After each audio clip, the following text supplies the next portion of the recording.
Aujourd'hui, on était le 8 mars hier, journée internationale des droits des femmes. Pas une petite journée. Bon, dans le détail de mon quotidien, ça n'a pas été quelque chose d'extraordinaire, même si je suis allée place de la République. En tout cas, il se trouve que ce matin, j'ai fini de relire Le deuxième sexe de Simone de Beauvoir et qu'on va parler de féminisme et de ce que ça fait le féminisme à la vie. Le deuxième sexe, c'était pas n'importe quoi dans mon parcours, puisque c'est le premier livre féministe que j'ai lu, et je l'ai lu à 15 ans, en 3e. Dans cette édition, Le deuxième sexe, volume 1, volume 2, c'est la folio essai, donc pas très onéreuse, les coups vont changer, on voit que c'est bien l'exemplaire que j'avais il y a à peu près 15 ans, et que j'ai relu, pas mal relu au lycée, et que j'ai complètement oublié. Et c'est cet oubli qui m'a vraiment étonnée. Alors que j'ai oublié et en même temps pas du tout oublié. Et cette relecture 15 ans après, elle se fait pas seulement 15 ans après en ayant de 15 à 30, 31 ans pour moi. C'est pas seulement une vie de femme, c'est aussi une vie de féministe ou de femme qui s'est construite avec la découverte et l'approfondissement du féminisme. Bon, là j'ai donc commencé le féminisme par la grande porte. Hein. Alors, pour rappel, Le deuxième sexe, cet essai... Alors, je sais même pas pourquoi j'avais lu ça. Je crois que j'aimais bien les couvertures. Surtout là, Auguste Mack, que j'aimais énormément. J'étais une grande fan d'expressionnistes allemands. Et Martial Reis, mais qui devait me rappeler Liechtenstein, dont j'étais ultra fan aussi au lycée. Je sais que ce bouquin m'a amené à lire ensuite Les mémoires d'une jeune fille rangée et juste 1 ou 2 volumes. J'avais pas lu tous les mémoires autobiographiques de Beauvoir, ce qui est prévu. Ils sont juste là. Cadeau de maman, merci maman. Mais enfin, il y a eu cette lecture. Et après, finalement, on va dire 1 an ou 2... Après, j'ai été violée par un prof. Et je l'ai oublié. Je l'ai complètement occulté. Puis je m'en suis souvenue à une mauvaise période puisque j'étais en prépa. Et j'ai analysé ce qui s'était passé sans thérapie. C'est ensuite que, en tombant sur et les blogs de féministes, et sur la discipline médicale qui est la psychotraumatologie, dont la plus grande représentante en France actuelle est Muriel Salmona, et c'est vraiment important, que j'ai compris après coup, enfin plutôt que mes analyses ont été validées, et de ces analyses individuelles, je suis passée aux analyses collectives sur la place et la situation des femmes, et tout cela en oubliant Beauvoir, ce qui est extrêmement perturbant en fait. Et bon, pour moi, le féminisme, c'est comme ça, passer d'abord par les blogs, énormément de blogs, une lecture absolument compulsive d'antisexisme, merci, de Crêpe Georgette, de plein d'autres. Je peux mettre des liens avec des listes, j'avais fait des articles de cytographie. Maintenant, ça se met en place sur YouTube, mais c'est plus récent. Un peu Instagram, mais j'y suis pas. Twitter, évidemment. Mais ça a été quelque chose d'absolument essentiel. Et là, je parle de l'époque. Alors, ce qui s'est passé, c'était en 2004. C'était juste après l'affaire Quanta que j'ai pas pigé. Malgré là aussi Simone de Beauvoir. Mais Beauvoir parle pas de féminicide. Il n'y a pas les violences conjugales dans son bouquin. Il y a plein d'autres choses, mais ça c'est encore quelque chose qui est occulté. Et on va le voir ensuite pas mal de choses se mettre en place. Alors là, je fais un grand bond dans le temps, mais parce qu'au niveau de l'actualité, ça se voyait pas encore. L'affaire DSK, qui est un été d'abomination, où là, vraiment, ce que je pouvais lire et que ce que je connaissais était essentiellement sur Internet.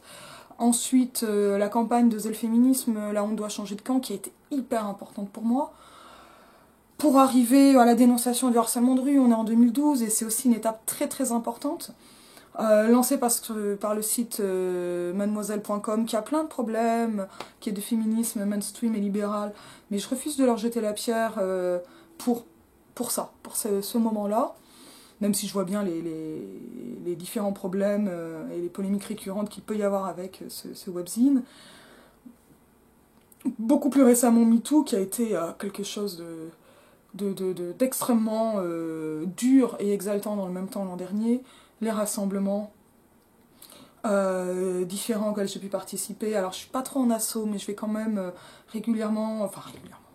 irrégulièrement, sporadiquement dans des assos pour discuter, pour entendre, pour écouter. Et puis je veux dire, je fais de la veille féministe sur l'actualité, sur l'histoire du féminisme, et les blogs et ce qui se passe tous les jours depuis 10 ans. Donc il y a cette épaisseur qui entre ma première lecture du Deuxième Sexe et cette relecture que je viens d'achever ce matin, 9 mars. Alors c'est hyper étonnant parce que donc le Deuxième Sexe, c'est un livre qui est absolument fondamental dans l'histoire du féminisme, je n'ai pas envie de dire occidental, dans l'histoire du féminisme mondial. C'est donc le grand essai de Simone de Beauvoir, sorti en 1949. C'est hyper tôt. Il faut se rappeler que c'est 49, le MLF, c'est les années 70. Donc c'est très très tôt. L'IVG est toujours illégale. La loi de Marthe-Richard vient juste de passer, et elle est d'ailleurs assez réservée sur la loi de Marthe-Richard, donc qui interdit les maisons closes. Je connais mal l'histoire de Marthe-Richard et de cette loi, donc je ne vais pas m'apesantir dessus, puis c'est pas un élément central du Deuxième Sexe. Et c'est comme s'il y avait eu, en fait, une ouverture quand j'avais 15 ans, une occultation et une redécouverte qui s'achève aujourd'hui par cette relecture, mais cette vraie relecture aujourd'hui. Alors, le Deuxième Sexe, c'est un livre qui est assez critiqué encore aujourd'hui, et je trouve qu'on critique un peu trop facilement Beauvoir. Féminisme bourgeois, c'est absolument pas le cas. C'est plus du féminisme socialiste. Féminisme occidentalo-centré, certainement. Certainement, qu'elle renvoie les femmes maghrébines ou du Moyen-Orient dans un vaste orientalisme. Faut-il rappeler qu'on est 20 ans, 30 ans avant l'orientalisme d'Edouard Saïd. Bon, c'est un élément qui est présent, qui peut être pesant, mais qui est pas majoritaire dans le bouquin, mais qui apparaît. D'autres choses aussi, alors grosse présence de la psychanalyse, qui a pas mal rebuté. Alors on n'est pas dans la psychanalyse de Lacan, ben non, puisqu'on est avant. On n'est pas dans la psychanalyse de Freud à proprement parler, puisque Freud est abordé, mais est quand même pas mal réfuté. Au moins pour ses études, analyses, hypothèses sur les femmes. Par contre, on va trouver effectivement pas mal de mentions d'autres ouvrages de psychanalyse, et je sais qu'il y a des études sur la psychanalyse beauvoirienne, ce qu'elle en fait, etc. Cette psychanalyse, elle est replacée dans le contexte de ce qui a l'air de s'appeler la psychanalyse existentialiste sartrienne, auquel je connais strictement rien, mais en tout cas, on est bien rattaché à cet existentialisme. Sartre et Beauvoir, c'est quand même pas une nouveauté. D'autres, au contraire, trouvent que la présence de la biologie est trop présente. Et là, c'est vrai que j'ai l'impression d'avoir subi ce qu'elle dit de la biologie, notamment au début du tome 1, en ayant du mal à m'en dégager, parce que je l'ai peut-être lu trop tôt. Donc c'est avec cette question donc de l'espèce qui rattrape. Mais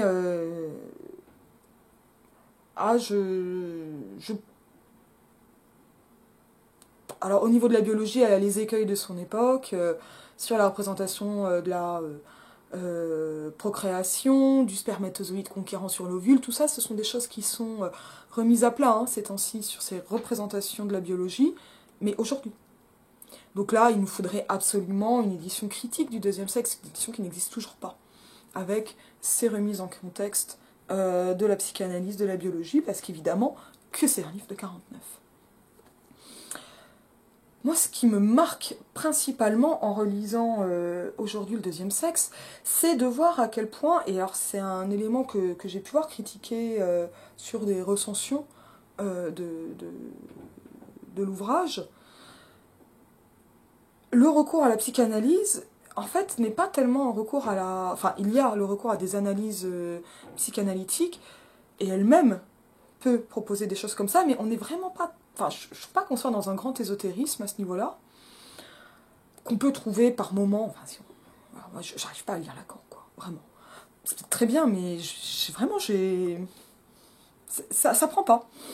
Là, on est dans un langage qui va être beaucoup plus simple, des analyses qui sont quand même beaucoup plus simples, et surtout, la psychanalyse lui sert avant tout de réservoir de témoignages. Et ces témoignages, d'ailleurs, ils ne sont pas uniquement le fait d'ouvrages de psychanalyse, mais également des témoignages qu'elle aura regroupés elle-même, Madame de Noailles, Sophie Trotsky, Tolstoï, pas mal comme ça d'éléments, de journaux intimes, de lettres, donc de récits, souvent par des malades ou des analysés elles-mêmes.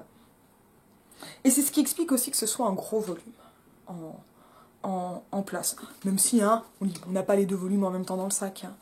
Parce que, et c'est vraiment, je vais juste parler de cet élément-là aujourd'hui sur le deuxième sexe, parce que c'est vraiment celui qui me touche le plus dans le féminisme, c'est un élément qui me semble absolument majeur et un peu oublié. Alors je vous conseille vivement de jeter au moins un œil au livre de Manon Garcia qui est sorti cette année ou il y a quelques mois, fin 2018 ou début 2019, je ne sais plus. On ne n'est pas soumise, on le devient. Parce que Manon Garcia s'appuie très fortement sur Beauvoir pour parler de la soumission féminine. C'est vraiment intéressant et du point de vue de la philosophie, parce que c'est la philosophie, ça permet de vraiment comprendre le contexte philosophique de Beauvoir et son projet en tant que philosophie. Et Manon Garcia dit quelque chose dans ce livre, d'une chose avec laquelle je suis parfaitement d'accord, c'est que l'introduction du deuxième sexe est vraiment un discours de la méthode. Un nouveau discours de la méthode. Et maintenant, je ne peux qu'y voir la matrice d'un autre discours de la méthode qui est l'introduction de Classe et Dominée de Christine Delphi. C'est le prolongement. Voilà. Et c'est une lecture de cette introduction du deuxième sexe. Et ça me paraît hyper intéressant, du point de vue de la philosophie. Du point de vue du témoignage, là, les choses me semblent moins abordées. Et pourtant, c'est intéressant. Alors là, c'est peut-être ma formation littéraire qui parle. Mais le témoignage, c'est une parole qui, en soi, n'est pas validée scientifiquement. Alors, quand Beauvoir va analyser, insérer, incorporer ces témoignages à son analyse, elle va leur donner un poids, mais aussi les faire rentrer dans un système. Ce qui m'intéresse, c'est de voir le nombre de récits à la première personne qui apparaissent au sein du deuxième sexe et auxquels s'ajoute l'importance des analyses de Beauvoir alors parce qu'on la connaît, parce que ses mémoires autobiographiques ensuite, mais où on reconnaît sa propre situation. On sait d'où elle parle. Et c'est très très flagrant à la fin du deuxième volume, quand elle analyse la position de l'intellectuel.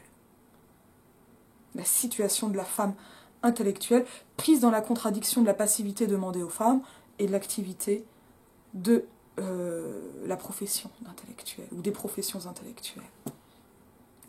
Donc, bon, ça c'est une contradiction qui me touche évidemment aussi. Mais on voit comment, en fait, il y a, et de la première personne, éventuellement pathologique, éventuellement... je n'ai pas envie de dire saine, mais qui sera de l'ordre du partage d'expérience, d'une parole souvent a priori intime et privée, comment cette parole va devenir publique, et comment le témoignage non dit de Beauvoir elle-même, analysant une situation qui en fait est la sienne, et pas seulement la sienne, mais qui ne devient plus une situation individuelle, mais une situation de groupe, change quelque chose au niveau du statut de la parole des femmes. Et ça, c'est extrêmement important philosophiquement, épistémologiquement, au-delà, et touchant émotionnellement. Je suis absolument persuadée que le principal gain intellectuel du féminisme est un gain épistémologique. C'est une redistribution des discours. C'est faire entrer de nouveaux discours, ce discours des témoignages de la première personne.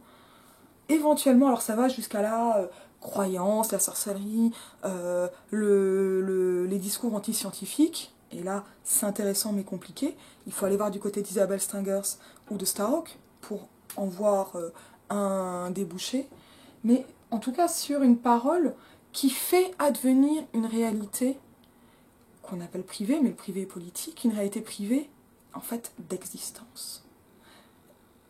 Et c'est ce que permet Beauvoir, je crois, en 1949 avec ce livre.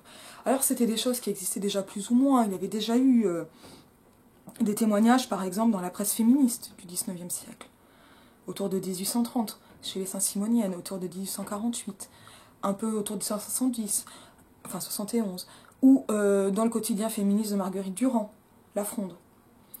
Il y avait comme ça. Alors, sur les premiers journaux féministes, on a pu trouver on peut voir, on peut lire des témoignages de harcèlement de rue, on peut lire des témoignages de viol conjugal, de harcèlement sexuel au travail, de viol au travail. Tout cela, c'est ancien. On peut aussi voir, et c'est très étonnant, le refus du nom patronymique. Donc les femmes écrivent sous leur seul prénom parce qu'elles refusent le nom des hommes, le nom de mariage ou le nom du père. Et en même temps, c'est ce qui va permettre, comme ça, cette parole. Mais c'était quand même une réception assez étroite que celle de cette presse féministe, des diffusions pas très larges. Alors le saint-simonisme a été quand même très important, mais c'est une parole qui ne voulait pas être accueillie, qui a amené des réticences énormes. Le deuxième sexe a amené, pour Beauvoir, des polémiques sans nom, des insultes et des crachats dans la gueule. Hein, faut pas l'oublier. Mais elle a ouvert en fait, non pas la boîte de Pandore, hein, voilà, on va arrêter cette mythologie sexiste, mais elle a ouvert cette parole. Elle a ouvert la parole et en la donnant dans un essai philosophique, elle a permis et l'apparition d'autres discours et un statut épistémologique valorisé de ces discours. Alors ça a été quand même long. Il a fallu attendre ensuite au niveau de l'Occident Betty Friedan, il a fallu attendre le MLF en France, il a fallu attendre tous ces mouvements. Mais c'est pas par hasard si les mouvements de femmes des années 70 sont des mouvements de groupes de parole au départ, et de prise de conscience, et d'échanges et de témoignages. Il fallait échanger sur ces expériences vécues. Beauvoir offre ce cadre, un cadre qui est parfois aujourd'hui un peu trop étroit, peut sembler daté, mais il faut peut-être aussi se rendre compte de la sociologie actuelle. On oublie aussi pas mal de femmes dans pas mal de choses que l'on fait. Mais je crois vraiment que c'est ce rapport-là à la situation, le mot situation est vraiment important, psychologique, mental, émotionnel, matériel aussi, des femmes qu'il faut prendre en compte au premier chef. Alors c'est très étonnant parce que le deuxième sexe lui-même part des mythes et va jusqu'aux faits. Et donc il part des hommes et de ce que les hommes vont dire des femmes pour aller vers les femmes et ce qu'elles sont. Et s'achever vers l'espoir d'une nouvelle, alors non pas d'une nouvelle classe de femmes, mais d'une émancipation des femmes par le travail. Et Beauvoir sait bien qu'il y a des femmes qui travaillent. Là aussi, il faut lire le deuxième sexe pour se rendre compte. Elle ne dit pas qu'il faut travailler à tout prix. Elle dit qu'il faut avoir un travail valorisant et dont le salaire est lui-même valorisant et dont la situation sociale est valorisante. Elle ne promeut ni la précarité, ni les boulots mal rémunérés, ni le boulot à tout prix. Et elle dit bien que les femmes travaillent déjà. Ce qu'elle acte, c'est qu'elles accèdent à de nouvelles sphères du travail. Et c'est vrai dans les années 40. Donc, le deuxième sexe, une relecture méga difficile pour moi, qui a remué énormément de choses, donc dans laquelle j'ai retrouvé énormément de lectures antérieures, parce que il est clair que les différents féminismes actuels découlent de Beauvoir, directement ou indirectement, consciemment ou non. La question n'est même pas là, de savoir... alors ça, c'est très intéressant d'étudier la réception du deuxième sexe, mais c'est autre chose. Mais c'est un acte de prise de parole des femmes et qui me rappelle l'introduction du récent Coït de Dworkin qui est sorti il y a très très peu de temps chez Sileps, dont je parlerai certainement mais que je n'ai pas encore lu. C'est un moment où aussi, dès le début, Beauvoir se place en tant que femme, écrivant sur les femmes. Et ça c'est vraiment le prolongement de Woolf et de la chambre à soi sur la prise en compte des conditions matérielles. C'est quelque chose qui pourrait sembler différentialiste, mais qui ne l'est que dans la mesure d'une situation différente et non d'une nature différente ou complètement différente et coupée des hommes, puisque finalement la maternité, hein, ça dure pas si longtemps. C'est cette prise d'une parole d'une femme sur les femmes qui permet un écho ensuite. Donc c'est un texte qui a bruissé de toutes les autres lectures et qui ne ressemble pas tant que cela à un livre de philosophie, eu égard à cette place laissée au témoignage et à la prise de parole directe. Et ça a été quelque chose de vraiment, vraiment très troublant. Et cette relecture, c'était évidemment une plongée en moi-même pour bien voir qui parlait de moi et de ma propre situation et de celles qui ont pu être traversées tout au long de mon parcours de femme et de féministe. Alors, pour ça, c'est un peu dur, par moments. Et pas toujours facile. Bon, c'est un livre dont on peut évidemment sauter des pages, qui fait référence à des courants philosophiques, enfin Hegel, des choses comme ça, mais je pense pas qu'on ait vraiment besoin de lire Hegel avant de lire Le Deuxième Sexe. Elle est elle-même assez claire quand même, pour être lue par beaucoup de gens. Et avec cette prise de parole va un style, c'est vraiment une autrice, un style extrêmement incisif, et qui replace par exemple un écrit d'homme à sa place d'écrit d'homme. Et ça fait pas de mal. Vous me direz si vous voulez que je vous en parle un peu plus. Je vous dis à bientôt.